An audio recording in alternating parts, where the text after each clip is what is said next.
사도행전 20장 17절에서 21절까지 말씀입니다.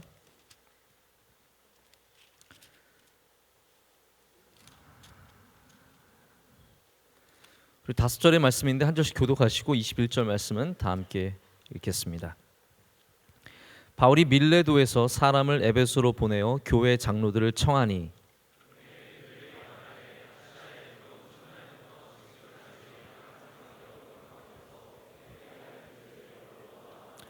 곧 모든 겸손과 눈물이며 유대인의 관계로 말미암아 당한 시험을 참고 주를 섬긴 것과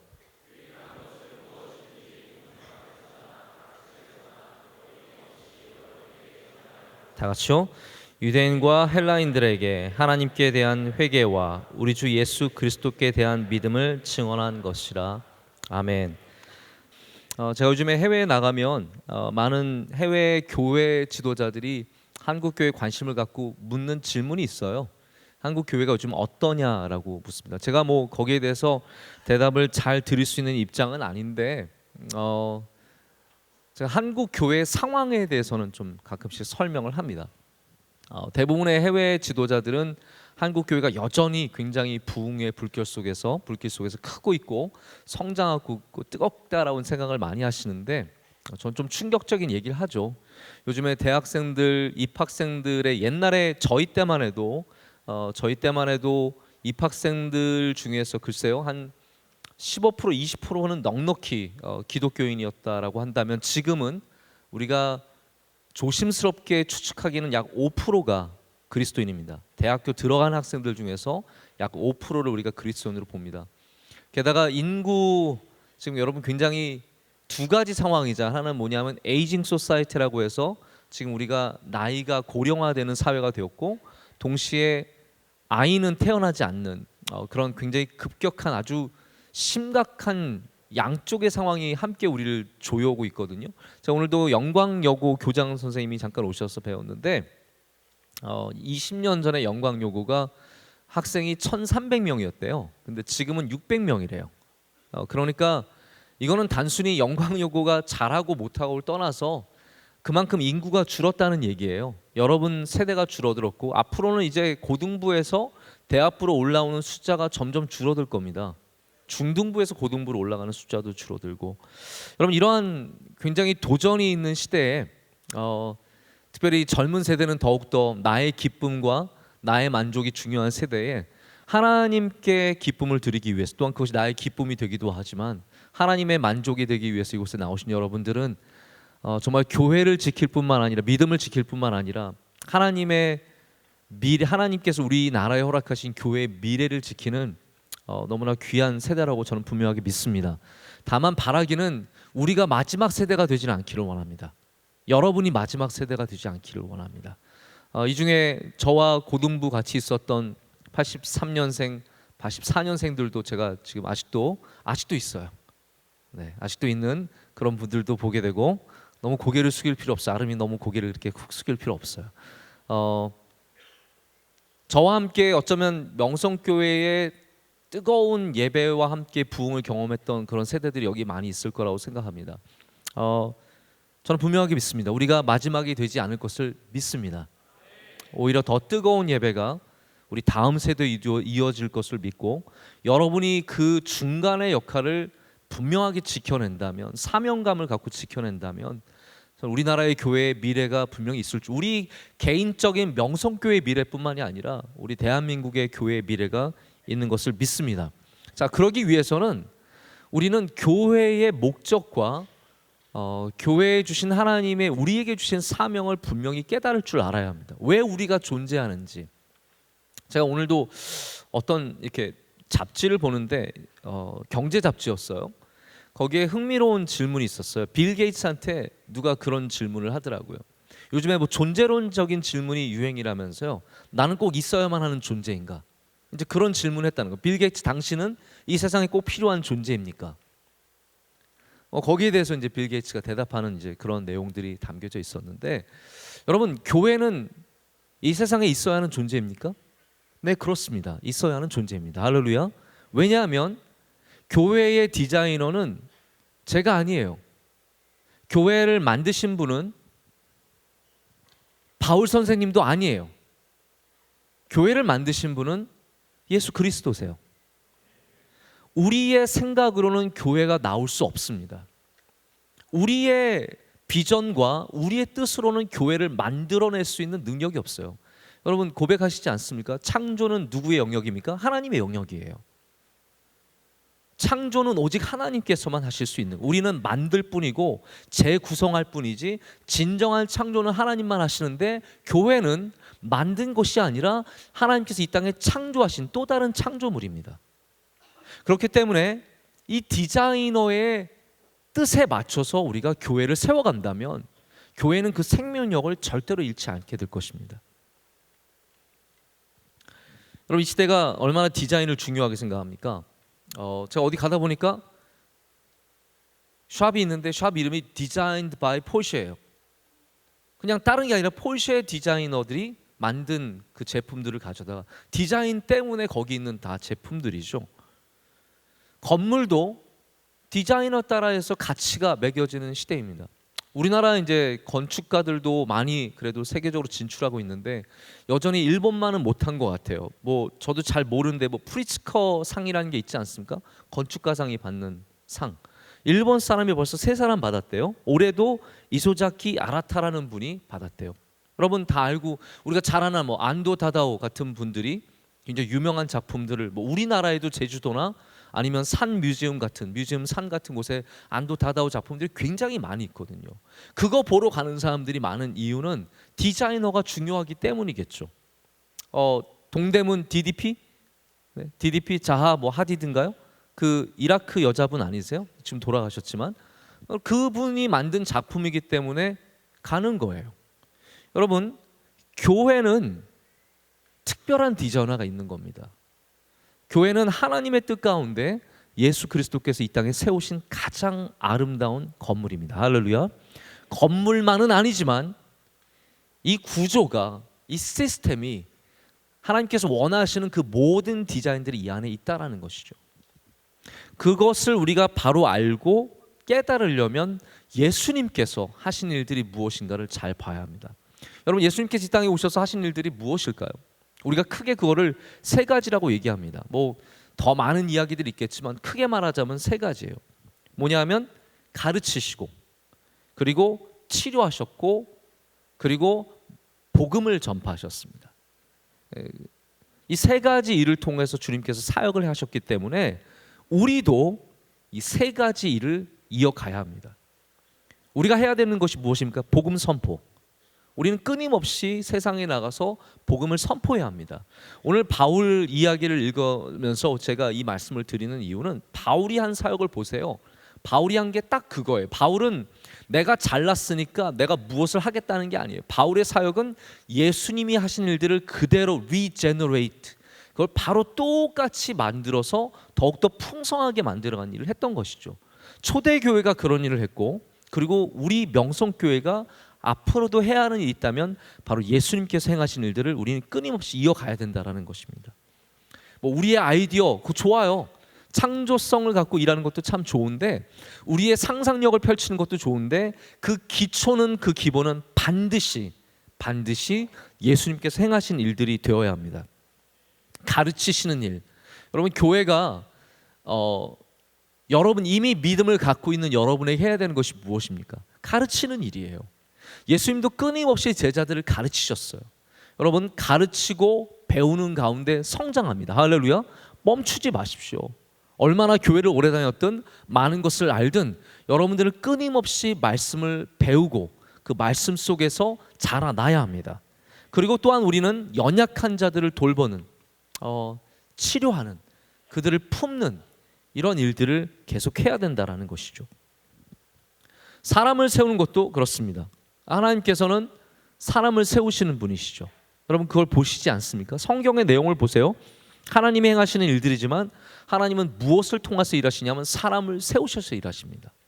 여러분 영성교회도 하는 일이 그거예요. 사람을 세워서 일을 하는 겁니다. 지금 청년대학부도 사람을 세워서 일을 하는 겁니다. 그 가운데서 주님의 일꾼들이 많이 나오는 거예요. 그런데 하나님은 한 명만 세우시진 않습니다. 우리 성경을 보면 마치 바울만 세워진 것 같지만 절대로 그렇지 않죠. 바울은 수많은 동역자들이 있었고 여기 나오는 에베소 교회의 장로들도 바울의 동역자들이었습니다. 여러분 성경을 보시면 어떤 분들은 그런 말씀하세요. 목사님, 성경에는 목사가 없잖아요. 근데 왜 목사님은 목사님이세요? 이렇게 질문하는 분들이 있습니다. 여러분 성경에는 목사라는 그러한 직분이 없지만 우리가 장로라는 직분이 지금의 목사라는 직분인 것은 우리가 알고 있습니다. 성경에 장로라고 나오는 장로는 두 가지 장로가 있습니다. 하나는 뭐냐면 말씀을 전하는 장로. 여기 바울이 지금 부르는 에베소 교회의 장로들은 어떠한 장로들이었느냐? 교회를 운영하고 교회를 섬기는 장로들이 아니라 바로 말씀을 전하는 장로. 다시 말하자면 바울과 동역했던 목사들이라고 우리가 생각해 볼 수 있는 분들이 오늘 여기 본문에 나오는 에베소 교회 장로들입니다.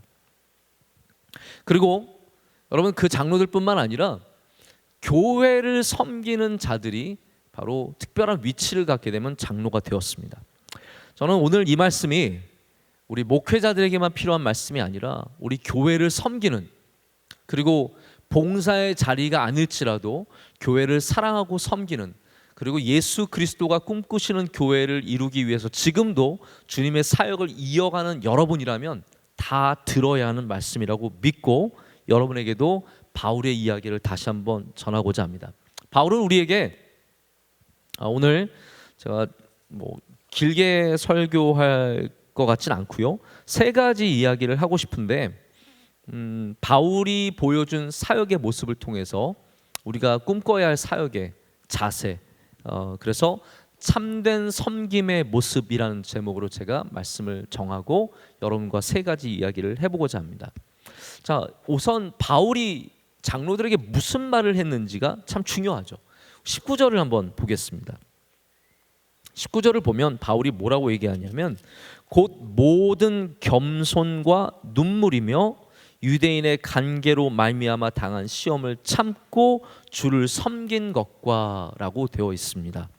여러분 이 말씀은 무슨 말이냐면요, 바울이 어떤 얘기를 하면 여러분 다 아시죠? 라고 말하는 거예요. 여러분, 제가 여러분과 함께 에베소 교회에서 어떻게 섬겼는지 다 봤죠? 라고 말하면서 그러면 내가 섬긴 걸 말해 줄게요. 전 이렇게 섬겼어요 라고 하면서 첫 번째가 말한 게 뭐냐면 곧 모든 겸손과 눈물이며 라고 얘기하고 있습니다. 그럼 바울이 지어낸 말도 아니고요, 바울이 모든 사람들이 알고 있는 것을 상기시켜 주는 것입니다. 사역의 첫 번째 자세가 무엇이겠습니까? 모든 겸손과 눈물입니다. 겸손입니다. 여기서 여러분이 주의하셔야 될 부분은, 주의라기보다는 좀 감동이 되기를 제가 원하는 부분이 이거예요. 저도 굉장히 감동을 받았기 때문에 여기 모든 겸손이라고 되어 있습니다. 모든 겸손. 모든 겸손은요 두 가지를 의미해요. 첫 번째는 뭐냐 하면 이 사람 앞에서만 겸손한 것이 아니라 모든 사람 앞에서 겸손한 것을 말합니다. 이러한 상황에서만 겸손한 것이 아니라 모든 상황에서 겸손한 것을 말합니다. 가끔씩 저도 겸손한 분들을 만납니다. 근데 우리나라의 겸손은 대부분 어떤 식으로 나타나냐면 외적으로 나타나요. 예를 들어서 인사를 하는데 저는 이런 분들 너무 부담스러워요. 90도로 인사하시는 분들. 저는 저에게 뒤통수는 안 보이셨으면 좋겠어요. 인사할 때 뭐 그렇다고 이렇게 인사하실 필요는 없지만 가끔 그런 분들도 있어요. 인사하실 때 이렇게 인사하시는.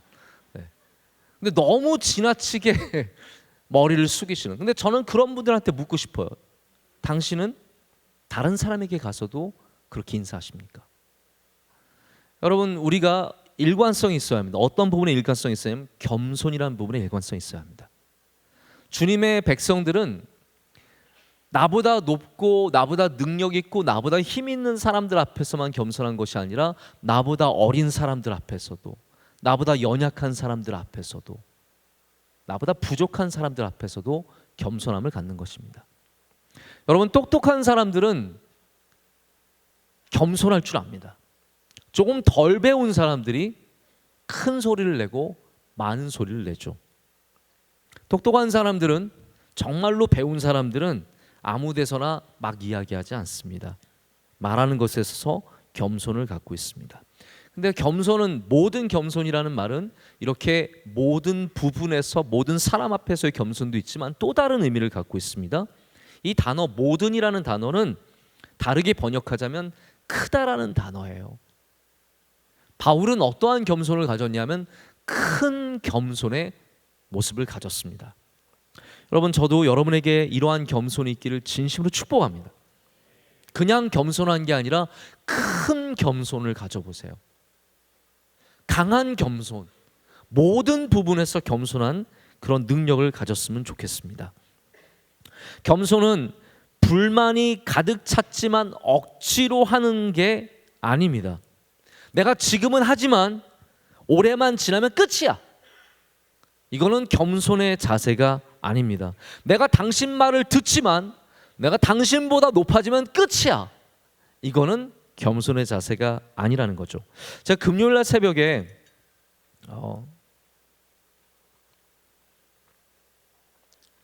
제가 말씀을 준비하면서 저 나름대로도 굉장히 큰 도전을 받았거든요.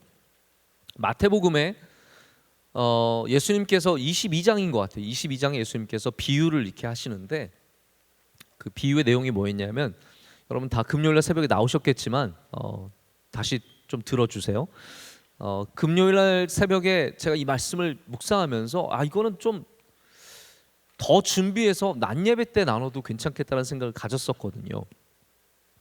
예수님께서 여러분 아시겠지만 성전에 들어가신 다음에 첫 번째 행하신 일이 뭐였냐면 성전 정화 사건이라고 우리가 부르는, 성전 앞에 있는 장사꾼들의 테이블을 엎으시는 일들을 하셨어요. 그 다음에 행하신 일이 뭐였냐면 무화과 나무를 저주하시는 일이었어요. 여러분 기억나십니까? 그 다음에 세 번째 예수님께서 하신 게 뭐였냐면 설교였어요. 그 설교의 내용이 뭐였냐면 첫 번째 아들과 둘째 아들에 대한 내용이었어요. 근데 이 세 가지가 연관성이 있어요. 무슨 연관성이 있냐면 바로 없음에 대한 예수님의 심판의 메시지예요. 성전에 예배가 없을 때 주님께서는 상을 엎으셨고요. 그리고 나무의 열매가 맺히지 않았을 때 예수님께서는 나무를 자르셨습니다. 예수님 못돼 가지고 자르신 것이 아니에요. 우리에게 상징적으로 보여주신 거예요. 그리고 세 번째는 뭐냐면 회개 없음에 대한 이야기예요. 세 개의 없음이에요. 예배 없음, 열매 없음, 회개 없음. 이 첫 번째 아들과 둘째 아들의 이야기가 참 재밌습니다. 예수님의 비유가 이거예요. 첫째 아들은 뭐냐 하면 아빠가 야 너 좀 포도원에 가라. 너 가서 좀 일 좀 해라. 그러면 첫째 아들은 뭐라고 하면 예 갈게요. 갈게요. 그리고 안 가는 아들이에요. 근데 둘째 아들은 뭐냐 하면 야 아들아 가서 좀 일 좀 해라. 그러면 싫어요. 안 간다니까. 나 안 갈 거예요. 나 지금 해야 될 일이 얼마나 많고 지금 이거 리니지 빨리 정복해야 되는데 지금 해야 될 게 많아요. 아빠 안 가요. 근데 하다가 보니까 자꾸 아빠 생각이 나요. 가라 그러셨는데 내가 안 가면 누가 일을 하지? 자꾸 아빠 생각이 나는 거예요. 그래서 뉘우쳐요. 그리고 마침내는 가요. 저는 이 말씀을 읽는데 왜 이렇게 은혜가 되고 눈물이 났는지 몰라요. 여러분 누가 귀한 아들입니까? 저 예수님 잘 믿고요 말씀대로 살려고 노력해하면서 자기의 마음대로 살아가는 사람과 아니요 저 안 할 거예요. 예배 안 가요. 사실 저희 셋째 아들이 요즘에 안 한다는 거에 재미를 들렸거든요. 영재야 밥 먹자. 나 안 먹어요. 그리고 밥 먹을 때는 가서 엄청 잘 먹습니다. 아침에 너 오늘 어린이집 가야지. 영재 오늘 어린이집 안 가요. 그래요. 야 가야지. 4살이거든요. 가야지. 안 가요. 그래놓고 차문만 열어주면 잽싸게 타가지고 딱 앉아요. 저는 오늘 그 말씀을 읽으면서 우리 셋째 아들이 굉장히 생각이 많이 나더라. 안 해요 하지만 다 하는. 여러분 누가 귀한 아들입니까? 둘째 아들이죠. 예수님께서 이스라엘과 이방인을 비교하시는 거예요. 이스라엘 너희는 하나님 잘 믿는다고 네네 하지만 결국은 너희 원하는 대로 살고, 이방인들은 하나님이 없다고 저주하며 살았을지 몰라도 뉘우치고 돌아온다라는 것이죠. 누가 복 있는 사람입니까? 뉘우치고 돌아오는 사람이 복 있는 사람이라는 거예요. 여러분 마찬가지입니다. 앞에서는 말을 잘 들으면서 네네 할게요 겸손한 척하지만 뒤돌아서는 욕하고 비난하고 내 맘대로 행하는 사람과 겉에서는 어쩌면 처음에 들을 때는 싫고 안 하고 싶지만 나중에 뉘우치고 순종하는 사람, 여러분 누가 정말로 겸손한 사람이겠습니까? 겸손은 그냥 앞에서 꾸벅꾸벅 절하고 일하는 것만이, 인사하는 것만이 겸손이 아닙니다. 겸손은 정말로 뉘우치는 것이고 돌아오는 것입니다. 하나님 앞에 겸손한 주의 백성들 되시길 축복합니다. 여기 자세라는 게 있습니다. 어떻게 보면 신앙은 자세의 문제입니다. 하나님 앞에서 어떠한 자세를 갖느냐. 겸손의 자세를 갖는 사람은 복이 있습니다. 자세는 우리가 삶 가운데 택할 수 있는 몇 개 안 되는 요소 중에 하나입니다. 여러분 삶이 바뀔지라도 자세는 우리가 택할 수 있습니다. 그렇지 않습니까? 삶이 어려울지라도 좋을지라도 잘 될 때가 있을 때도 있고 어려울 때가 있을 때도 있겠지만 그 가운데 우리는 여전히 우리의 자세를 택할 수 있습니다. 그 가운데 겸손의 자세를 택하셔야 합니다. 끝까지 겸손의 자세를 택해야 합니다. 여러분 앞으로 이 가운데 높아질 분들이 많이 있을 겁니다. 10년 뒤에 20년 뒤에. 전 옛날에 대학부 청년부에서 이런 얘기하는 게 좀 약간 웃겼어요. 나중에 여러분 중에 세계적인 인물이 나오고 그러면 뭐 그런가 보다. 원로 목사님이 그렇게 말씀하실 때도 저는 그냥 그런가 보다 그랬어요. 그게 막 우리에게 도전이 되니까. 근데 제가 주변을 돌아보면 이미 정말로 여러분의 선배들 중에서 세계적으로 일하는 분들이 이미 벌써 많이 나왔어요. 저는 그렇기 때문에 또한 분명하게 믿습니다. 여러분 중에도 나올 줄로 믿습니다. 여러분 중에 귀하게 쓰임받는 분들이 많이 나올 거예요. 그런데 여러분 그때 여러분의 자세를 잘 택해야 합니다. 겸손의 자세, 믿음을 잃지 않는 자세. 솔직히 말씀드리면 여러분 선배 중에 세계적인 인물들 중에 아직 잘 믿는 사람 많지 않아요. 제가 그걸 더 말씀드리고 싶어요. 우리 교회에서 기도하고 열심히 훈련받고 세계로 나가서 공부하고 잘된 사람들 많은데 그 중에서 신앙 잘 지키는 사람은 의외로 별로 많지 않아요. 왜냐하면 잘 되면 잘 될수록 우리의 자세가 흔들리기 때문이에요. 믿음의 자세, 겸손의 자세. 지금 같아서는요 여러분 잘 되기만 하봐요. 제 예수님 잘 믿을 거예요. 이렇게 말할 수 있겠지만 이렇게 생각할 수 있겠지만 막상 그 자리에 가면 여러분 그거 쉽지 않다라는 거예요. 절대로 쉽지 않다라는 거예요. 여러분 자세가 지켜지는 은혜가 있길 축복합니다. 끊임없이 그 자세로 나갈 수 있는 사람. 어떤 목사님이 미국 목사님이 러시아에 단기 선교를 갔대요. 근데 해외에 여러분 제가 이제 맨하탄에 가끔씩 가봤잖아요. 저는 맨하탄에 살진 않았어요. 왜냐하면 맨하탄은 너무 비싼 동네고 학교도 그쪽이 아니니까 살 필요도 없고 가끔 제가 지금 후회하는 건 좀 그때 많이 가봤어야 하는데라는 생각이 드는데 제가 바로 강 건너편에 살았어도 1년에 제가 맨하탄에 몇 번 안 간 것 같아요. 근데 저는 맨하탄 가면 자부심이 있어요. 나는 뉴요커다. 네, 뉴요커다. 뉴요커의 특징이 뭔지 아세요? 앞만 보고 어마어마하게 빨리 걸어가요. 여러분 뉴욕에 가시면요 빨리 걷기만 하면 뉴요커 되는 겁니다. 뉴욕은 제가 그 통계를 봤어요. 다른 도시보다 사람들의 걷는 속도, 맨하탄만 말하는 거예요. 다른 도시보다 사람들의 걷는 속도가 3배에서 5배 빠르대요.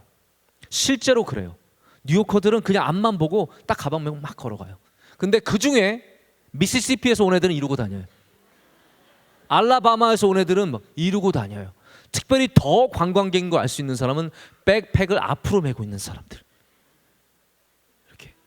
여러분 아시죠? 우리나라에도 동남아에서 오신 관광객들, 그분들 수준 높으신 분들인데 한국이 여러분 얼마나 안전한 나라입니까? 한국에 오셔서 이분들 다 백팩 앞으로 메고 제가 볼 땐 그 안에 한 20만 원 정도 들어있는 것 같아요. 이거 딱 메고 안 뺏기려고 이러고 다녀요. 근데 이 목사님은 러시아에 가서 남들의 모든 사람들의 경고를 무시하고 백팩을 뒤로 맨 거예요. 뒤로 매면 안 돼요. 러시아에서 모스크바에서 앞으로 매야 되는데 이분이 뒤로 맨 거예요. 근데 지하철 문이 들어가면서 닫히는 순간 소매치기가 이분의 가방 안으로 들어와서 지갑을 쏙 빼갔다는 거예요. 자기의 눈앞에서, 눈 뒤죠. 바로 눈 뒤에서 지갑이 사라지는 말도 안 되는 경험을 하며 그 안에 모든 단기 선교 자금이 그 안에 들어 있었는데 이 모든 돈이 사라지는 안타까운 일이 생긴 거죠. 그때 이 목사님이 잠깐 고민했대요. 나는 지금 어떠한 자세를 취해야 할까? 함께 있는 사람들이 있는데 속상해하고 원망해하고 하나님께 불평하는 자세를 취해야 할까? 아니면 여권은 살아있다, 내 여권은 빼앗기지 않았다, 감사해하며 소망하는 자세를 취해야 할 것인가? 이분이 마음을 정했다는 거죠. 불평할 수도 있고 원망할 수도 있겠지만 감사를 택하는 자세를 가졌습니다. 그리고 하나님을 의지하면서 다행히 그 러시아에 있는 모스크바에 있는 한 목사님을 통해서 감사하게도 선교 자금을 다시 얻을 수 있었고, 그리고 마침내 잘 마치고 돌아올 수 있었다는 얘기를 제가 보면서 참 도전을 받은 적이 있습니다. 여러분 삶에 우리가 제어할 수 없는 부분들이 분명히 있습니다. 때로는 우리의 건강을 제어할 수 없습니다. 내 맘대로 되는 거 아니에요. 지금 건강하지만, 지금 튼튼하지만, 내가 아무리 운동을 열심히 하지만 내 맘대로 안 될 수 있습니다. 때로는 학교도 내 맘대로 정할 수 없습니다. 우리가 공부는 열심히 하지만 합격의 결과는 우리가 제어할 수 있는 게 아니에요. 관계도 제어하기가 참 어렵습니다. 내가 열심히 하고 사랑하고 많이 베풀지만 그 관계가 내 뜻대로 이어져 가는 건 아니에요. 우리 늘 제어할 수 없는 부분들이 있습니다. 여러분, 제어할 수 없는 부분에서 우리는 그 모든 것들이 하나님께 달려있음을 고백하며 겸손해져야 합니다. 그렇기 때문에 겸손의 자세를 평생 잃지 말아야 합니다. 여러분, 우리도 불평하려면 불평할 수 있는 것이 많이 있습니다. 우리 교회 상황도 그렇습니다. 저의 삶에도 그렇습니다. 그러나 불평하기보다는 하나님 앞에 감사하며 겸손의 자세를 잡을 때, 그 중심을 잡을 때, 여러분 중심만 잡혀 있으면 우리는 일어설 수 있습니다. 그렇기 때문에 여러분 어떠한 상황 속에서도 자세를 잃지 마시고, 특별히 겸손의 자세를 잃지 않는 저와 여러분이 되기를 간절히 원합니다. 기업은 교만해도 이끌 수 있어요. 제가 볼 땐 그런 것 같아요. 기업은 교만하면 오히려 카리스마가 생기기도 합니다. 스티브 잡스의 전기 읽어보셨어요? 너무 두껍긴 하지만 간단하게만 봐도 스티브 잡스는 심각하게 교만한 사람임을 알 수 있어요. 고집도 세고 아나무인이고. 그런데 여러분, 지금도 스티브 잡스는 영웅처럼 추앙받습니다. 대단한 기업가라고 많은 사람들이 존경합니다. 스티브 잡스처럼 되려는 사람들이 지금도 줄을 서 있습니다. 사람들은 그 사람의 인격은 별로 신경 쓰지 않습니다. 여러분, 디자인이 그렇다는 거예요. 세계상의 기업의 디자인은 물론 참 좋은 리더십은 겸손을 통해서 나오기 때문에 더 훌륭한 사람들은 겸손한 리더겠지만, 세상의 기업의 디자인은 교만해도 괜찮아요. 그러나 분명히 아셔야 됩니다. 교회의 디자인은 그렇지 않다라는 것. 예수님께서 만드신 교회의 디자인은 여러분이 정말로 신앙적으로 성공하려면 반드시 겸손해야 합니다. 예수님이 그렇게 만드셨기 때문에.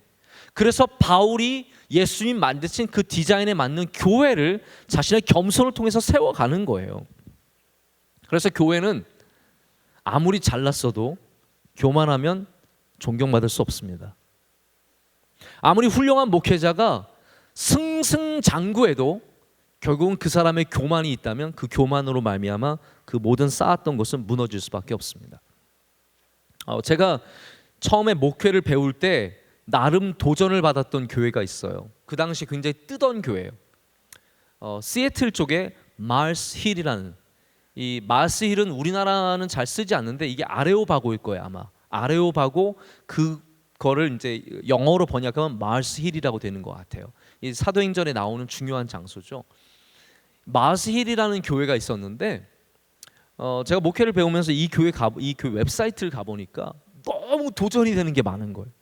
목사님 말씀도 처음엔 좀 듣기 약간 어려웠지만 들으면 들을수록 많은 도전이 되고, 이번에 목회가 굉장히 도전적인 목회였어요. 제가 굉장히 많이 배웠어요.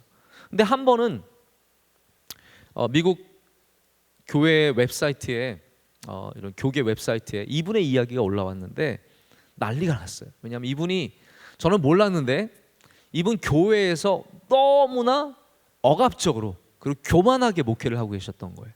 이분이 책을 썼는데 그 책을 베스트셀러로 만들기 위해서 교회의 자금을 투자해서 컨설팅 회사와 만나서 자금을 200만 불을 투자해서 책을 사고 광고를 사람들 이렇게 현혹될 수 있는 광고를 만들고 이런 과정을 통해서 책을 베스트셀러로 만들고 이분이 모든 교인들과 함께 동역하는 교육자들에게 굉장히 교만하게 억압적으로 모욕적인 일들을 많이 했다는 거죠.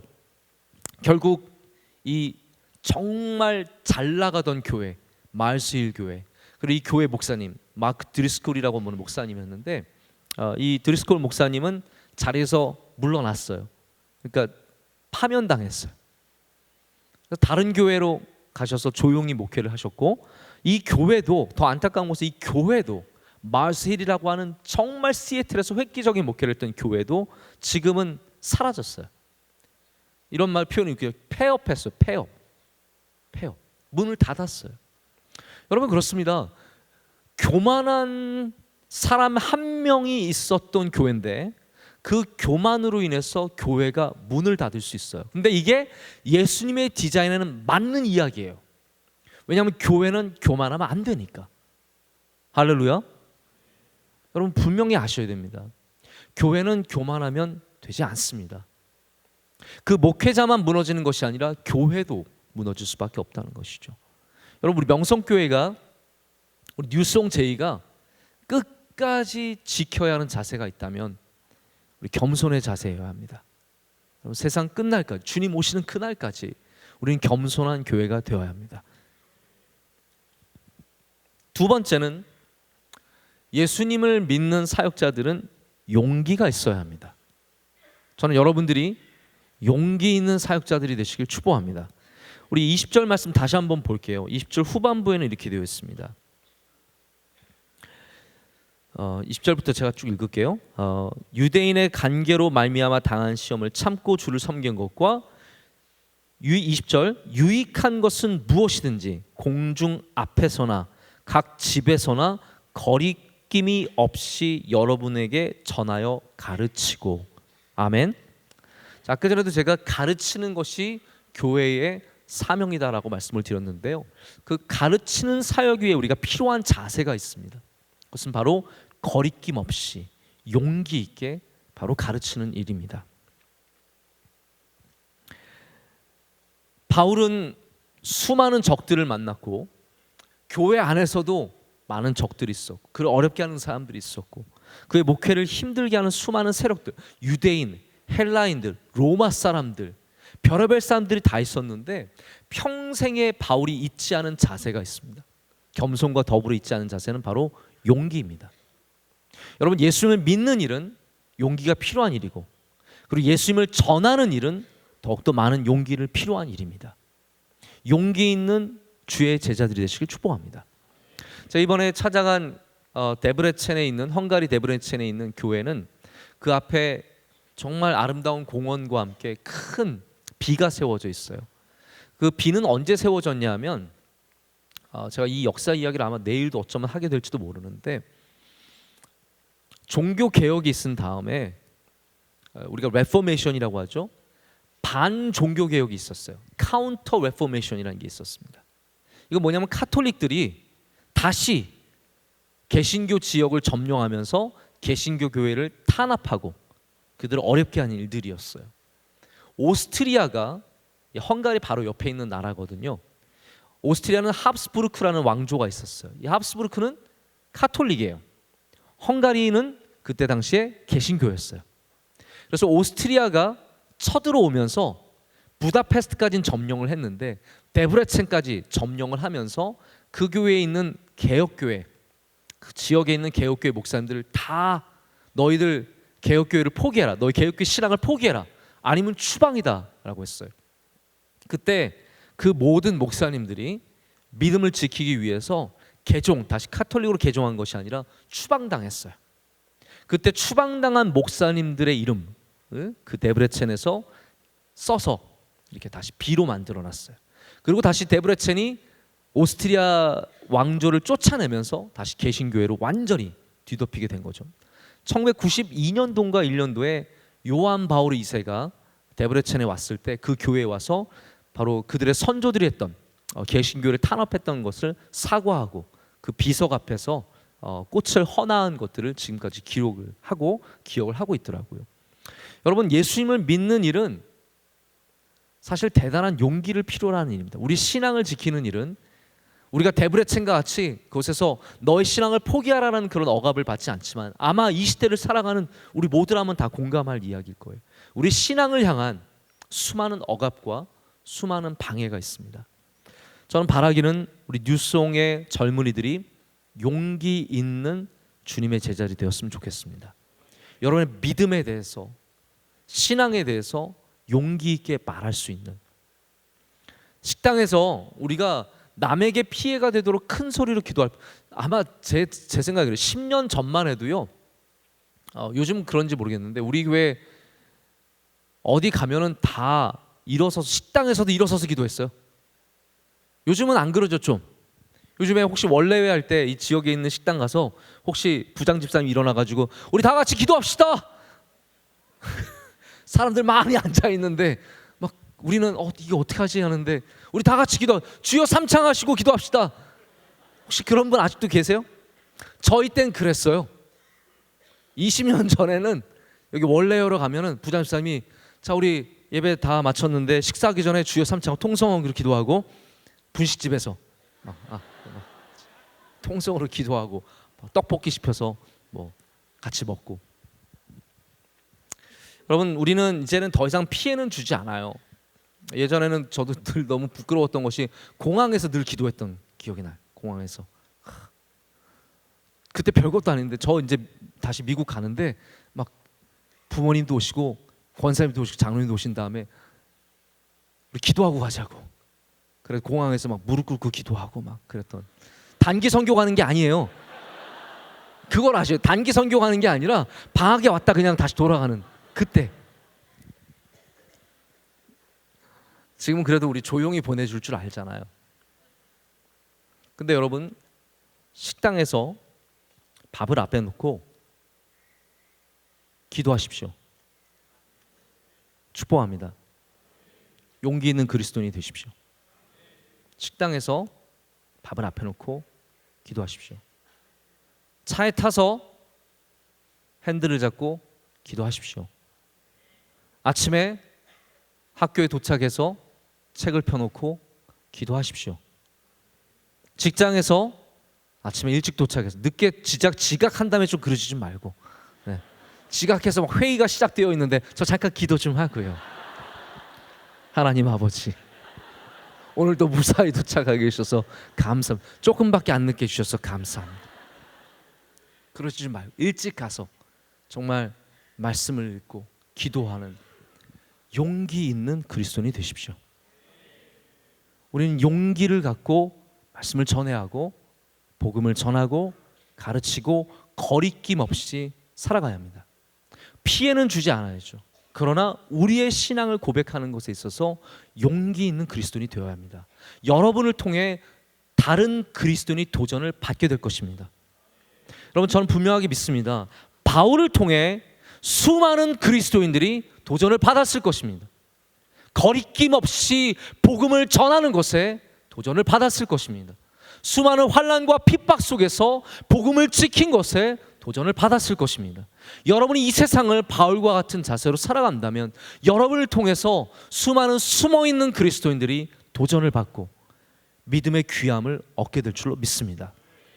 오늘도 제가 특순하는데 간증 들어보니까 누군가가 전도했기 때문에 교회를 나온 분이 계시더라고요.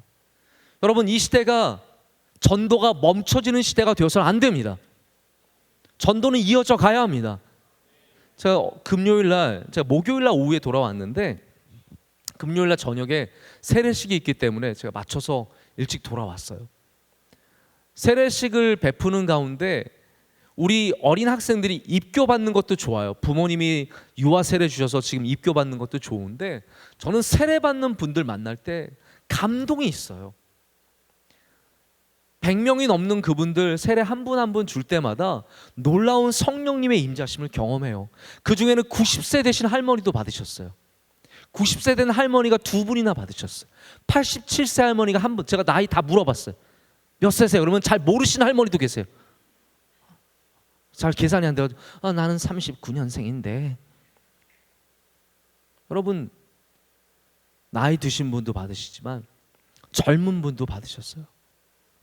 여러분들이 복음을 거리낌 없이 전할 때, 여러분의 사랑하는 사람에게, 아끼는 사람에게, 귀한 사람에게 복음을 전할 때, 우리는 그 거리낌 없는 가르침으로 말미암아 귀한 교회를 세워가게 되는 줄로 믿습니다. 그래서 섬김의 자세로서 거리낌 없는 용기 있는 자세가 반드시 필요한 것입니다. 여러분, 사람들이 뭐라고 한다고 해서 거기에 주눅들지 마십시오. 여러분이 믿는 믿음이 분명하다면 우린 거기에 주눅들지 말아야 합니다. 몇 사람들이 소근거리고 수군거리고 수다를 떠는 것에 우리가 두려워할 필요가 없습니다. 우리는 항상 주의 복음을 담대히 전하는 사람들이 되어야 하고 믿음으로 살아가는 사람들 되어야 할 줄로 믿습니다. 우리는 교회로서 친절하고 부드러워야 하지만 우리가 믿는 것에 있어서는 분명해야 합니다. 자, 여러분, 만약에 제가 여기서 낙태에 대해서 얘기를 한다, 아마 굉장한 논쟁이 이어질 수 있을 것입니다. 제가 여기서 동성애에 대해서 이야기를 한다, 그러면 여기서 찬성과 반대하는 사람들의 이야기가 아마 나올 수 있을 것입니다. 그런데 우리는 그것도 참 중요하지만 성경이 우리에게 무엇이라고 얘기하는지에 더 많은 관심을 가져야 합니다. 세상이 뭐라고 얘기하는지도 중요하고 친절하게 들어야 하지만 결과적으로 우리는 성경이 뭐라고 말하는지에 대해서 분명히 볼 수 있어야 합니다. 여러분이 한번 성경을 읽어보세요. 다른 전문가들의 이야기만 듣지 마시고 여러분들이 하나님께서 거기에 대해서 뭐라고 말씀하시는지에 대해서 성경을 열어놓고 보신다면 여러분, 우리는 이 땅에서 담대한 자세를 취하게 될 줄로 믿습니다. 제가 나중에 여러분과 함께 낙태도 동성애도 좀 얘기할 기회를 가질게요. 세 번째는 우리의 사역은 넓게 품을 줄 알아야 합니다. 할렐루야. 넓게 품을 줄 알아야 합니다. 21절 말씀을 보십시오. 21절에는 바울이 갖고 있는 넓음이 나옵니다. 유대인과 헬라인들에게 하나님께 대한 회개와 우리 주 예수 그리스도께 대한 믿음을 증언한 것이니라. 여러분, 여기에 증언하다는 말도 참 귀하고 회개도 참 귀하지만 우리가 잊지 말고 봐야 할 것이 있습니다. 바울은 모든 사람에게 주의 복음을 전하는 데 힘썼습니다. 여러분, 주의 복음은 누구에게 전해져야 합니까? 나랑 친한 사람, 나랑 가까운 사람. 여러분, 어떠한 사람에게만 좋은 사람입니까? 여러분, 가까이 있는 사람에게 좋은 사람. 제가 지지난주에 말씀에도 그런 얘기를 했지만 여러분, 선한 일을 할 때 나를 사랑하는 사람만 사랑한다는 것이 무슨 능력이 있겠습니까? 나를 미워하는 사람을 사랑할 때 거기 참 능력이 있는 것이죠. 할렐루야. 나에게 선을 베푸는 사람에게만 선을 베푸는 것이 무슨 능력이 있겠습니까? 나를 적대시하는 사람에게 선을 베풀 때 참 능력이 있다고 예수님께서 말씀하시지 않습니까? 우리가 넓게 품는다면 우리는 헬라인과 유대인의 바운더리를 넘어서 모든 사람들을 품는 교회가 되어야 하고 그런 주님을 섬기는 사람들이 되어야 합니다. 초대교회는 정말 별의별 사람들이 다 모였습니다. 여러분, 이 시대가 사실 나뉘잖아요. 지역도 나뉘잖아요. 우리 명성교회는 오늘 팀 특순을 제가 들으면서 울산에서 오시고 제천에서 오고 서울에서도 멀리서 오시는 분들이 많은 팀이라고 했어요. 그러나 사실 우리 명성교회는 여러분 아시겠지만 지역교회예요. 그렇지 않습니까? 우린 지역교회. 명일여고 나온 사람 한번 손 들어보세요. 명일여고. 난 대명일여고 출신이다. 이렇게 고등학교 혹시 안 나오셨어요, 여러분? 잠깐만 손 들어보세요. 명일여고. 네, 괜찮아요. 명일여고. 네. 자, 배재 고등학교 한번 손. 배재 고등학교. 우리 배재학당 노래합시다. 노래만 하다 끝났어요. 배재는. 자, 내리시고 한영 한번 손. 한영. 네, 한영. 독수리 한영. 네. 자, 내려주시고 여러분 보시면 아시겠지만 그 외에도 말하지 않은 상일여고도 있고 많은 학교가 있지만 우리는 여기 대부분 지역 주민들이에요. 여기서 자랐고 여기서 살고 있는 사람들이죠.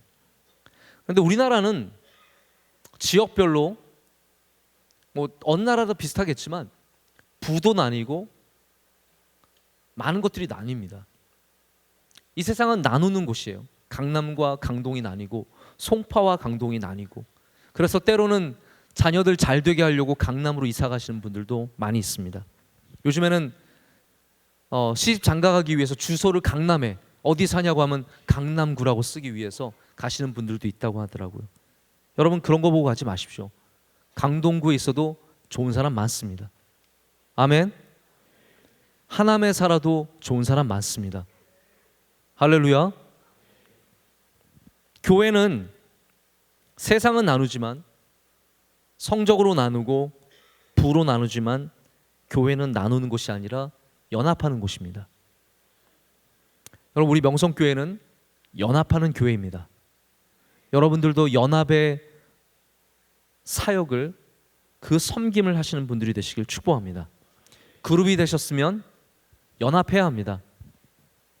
팀이 되었으면 연합해야 합니다. 부서가 되었으면 연합해야 합니다. 하나님이 여러분을 묶어주신 그곳에서 연합하는 사람이 좋은 일꾼입니다. 그분이 하나님께 쓰임받을 수 있는 사람입니다. 여러분 그렇기 때문에 바울은 연합하는 일에 항상 힘썼던 사람입니다. 어디에 가서도 교회를 나누지 않고 연합하기 위해서 모든 사람과 함께 친화할 수 있는, 자기를 낮출 수 있는, 남을 섬길 수 있는, 남을 귀하게 만들 수 있는 일이었습니다. 여러분 연합하기 위해서 우리가 가져야 하는 중요한 자세가 있습니다. 남을 귀하게 여기면 연합할 수 있습니다. 남을 소중하게 여기면, 나보다 귀한 사람으로 여기면 연합할 수 있습니다.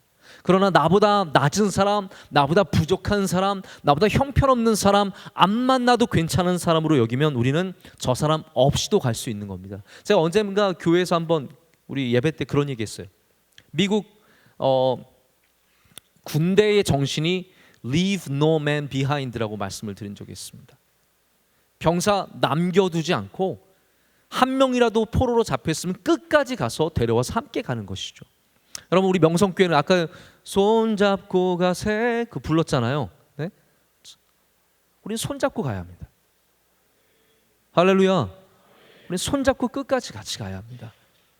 여러분 그럴 때 하나님께서 이 교회를 기뻐하십니다. 나만 잘 되고자 앞서가는 교회는 아까 전에 말씀드린 것처럼 예수님의 디자인에 맞지 않는 교회예요. 예수님의 디자인에 맞지 않는 교회는 다시 말씀드리지만 무너질 수밖에 없습니다. 명성교회가 앞으로 가는 것은 뭐 대단한 사람들이 여기 있어서도 아니고 여러분들이 특별히 더 훌륭하게 헌신해서도 아닙니다. 오직 하나님의 뜻에 맞을 때, 예수님이 디자인된 교회에 맞을 때 우리 교회는 앞으로 갈 수 있습니다. 그렇기에 여러분 다시 한번 세 가지를 말씀드립니다. 겸손입니다. 용기입니다. 그리고 함께하는 것입니다. 이 세 가지를 여러분들이 잘 갖고 가신다면 우리 교회만 함께 갈 뿐만이 아니라 여러분의 가정도 함께 갈 수 있고, 더 나아가서는 어느 곳에 여러분이 가실지라도, 뭐 다른 나라에 갈지라도, 우리나라에서 어느 곳에서 일할지라도 귀하게 쓰임받는 일꾼들이 될 줄로 믿습니다. 앞으로 우리 교회에서 더욱더 좋은 하나님의 일꾼들이 많이 나오기를 축복합니다. 이 시대가, 여러분의 세대가 마지막 세대가 아니라 다음 세대가 더 부흥하는 세대가 되기를 간절히 소망합니다. 우리 명성교회도 청년대학부가 더욱더 부흥하는 은혜가 있기를 간절히 원합니다.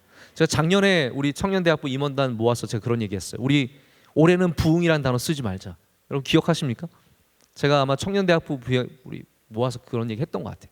올해는 부흥이라는 단어 쓰지 말자. 오직 하나님께 아름답게 예배드리고 전심을 다해 예배드리고, 그럼 하나님께서 때를 주셔서 우리 다시 일러서게 하시고 앞으로 나가게 하실 거다라고 말한 적이 있습니다. 여러분 우리가 그러한 부흥의 의미는 안 써도 괜찮습니다. 그러나 우리 다음 세대의 부흥은 반드시 기대해야 합니다. 여러분 웃기지 않습니까? 여러분 세대를 이야기하는데 다음 세대 얘기하는 거 참 웃기지 않습니까? 근데 여러분의 세대가 부흥해야 다음 세대도 부흥할 수 있기 때문입니다. 우리 함께 부흥을 꿈꾸며 나갈 때 하나님께서 여러분을 통해서 큰 영광 받으시고 우리 교회도 하나님이 기뻐하시는 디자인으로 서게 될 줄로 믿습니다. 우리 함께 찬양할게요. 네, 오늘 준비한 찬양 다 함께 하겠습니다.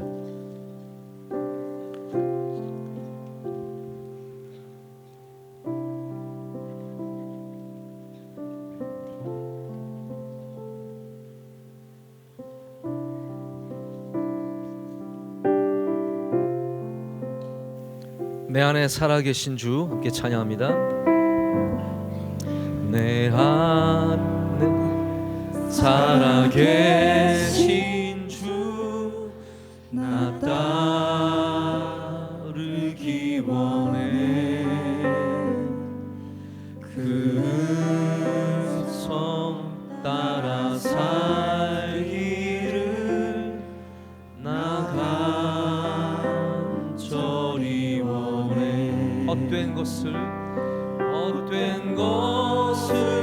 구하지 않으리. 더 이상 마음 주지 않으리. 주님만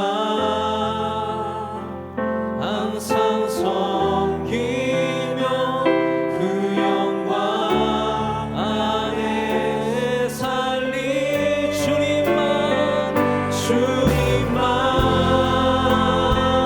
네 나의 구원. 주님만 네 나의 전부. 주님만 늘 사랑해요. 주님만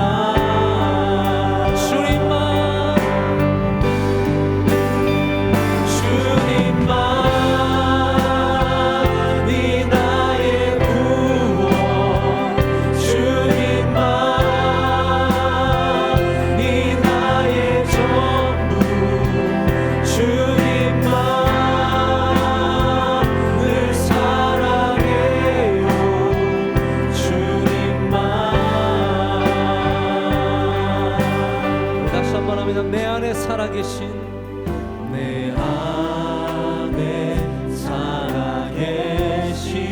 주 나 따르기 원해. 그 성 따라 살기를 나 간절히 원해. 헛된 것을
기도하실 때 우리가 주님을 사랑하기 때문에 여기 있습니다, 주님만이 나의 전부이십니다 고백하기를 원합니다.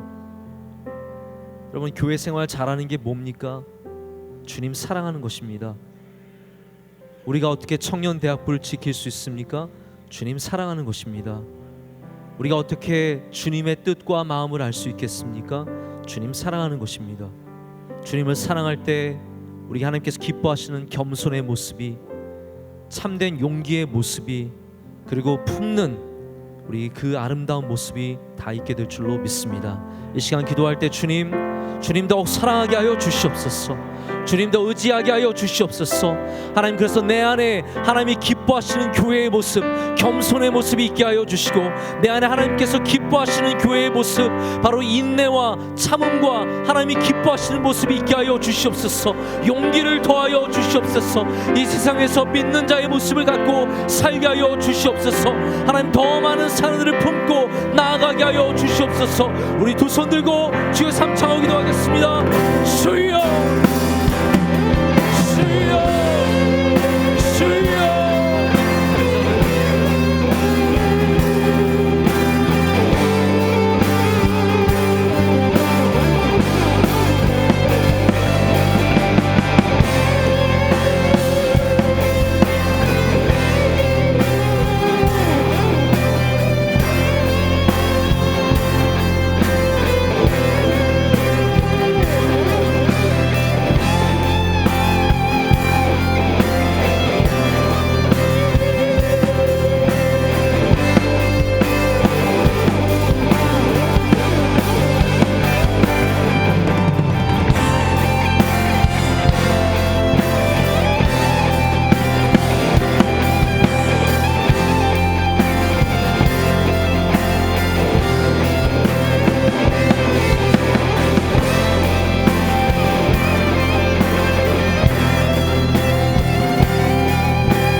하나님 아버지, 주님께 감사와 영광을 올려드립니다.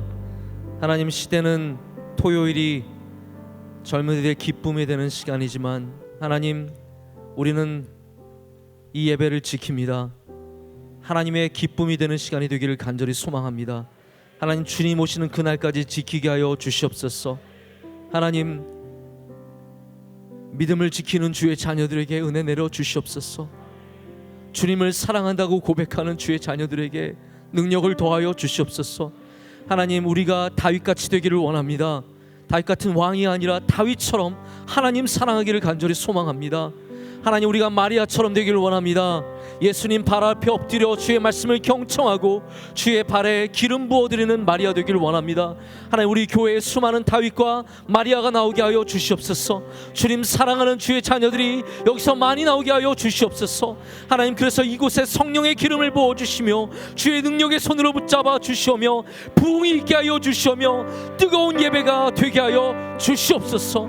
하나님, 주님 사랑하기를 간절히 소망합니다. 주님 사랑할 때 하나님, 우리 마음에 겸손을 허락하여 주시오며 용기를 허락하여 주시오며 넓은 마음을 허락하여 주시옵소서. 하나님, 그래서 우리 명성교회가 하나님이 기뻐하시는 교회가 되게 하여 주시오며 주님께서 만드신, 주님께서 디자인한 교회가 되어서 영원토록 하나님께 영광 올려드리게 하여 주시오며 하나님, 이 땅에 부흥하는 교회가 되게 하여 주시옵소서. 우리 청년대학부에게 은혜 내려 주시옵소서. 섬기는 수많은 주의 종들 가운데 능력을 더하여 주시고 이 시간도 함께 하여 주시며 예배를 은혜를 받아 주시오며 소망을 더하여 주시옵소서. 우리 실행위원 장로님과 집사님들 함께하여 주시고 가정의 은혜를 더하여 주시옵소서. 기업의 은혜를 더하여 주시옵소서. 우리 교육자님들과 함께하여 주시옵소서. 건강을 허락하여 주시옵소서. 임원단과 함께하여 주시고 우리 그룹장들, 팀장들, 부서장들, 섬기는 모든 주의 사랑하는 종들 능력의 능력으로 임하여 주시옵소서. 성령 충만케 하시고 갑절의 은혜를 내려 주시옵소서. 오늘 아름다운 찬양 올려드린 팀 위에 주께서 함께하여 주셔서 멀리서 오가는 모든 형제 자매들 안전하게 지켜주시고 하나님 믿음으로 더욱더 굳게 서는 팀이 되게 하여 주시옵소서. 모든 새로 나오신 분들, 등록한 분들, 등본한 분들 하나님 오늘 마음에 기쁨 있게 하여 주시옵고 예수님께서 함께 하시는 복된 날이 되게 하여 주시옵소서. 하나님 우리 복음을 전파해서 하나님 우리 교회가 더욱더 커져나가게 하여 주시며 하나님의 나라의 지경이 넓어지게 하여 주시옵소서.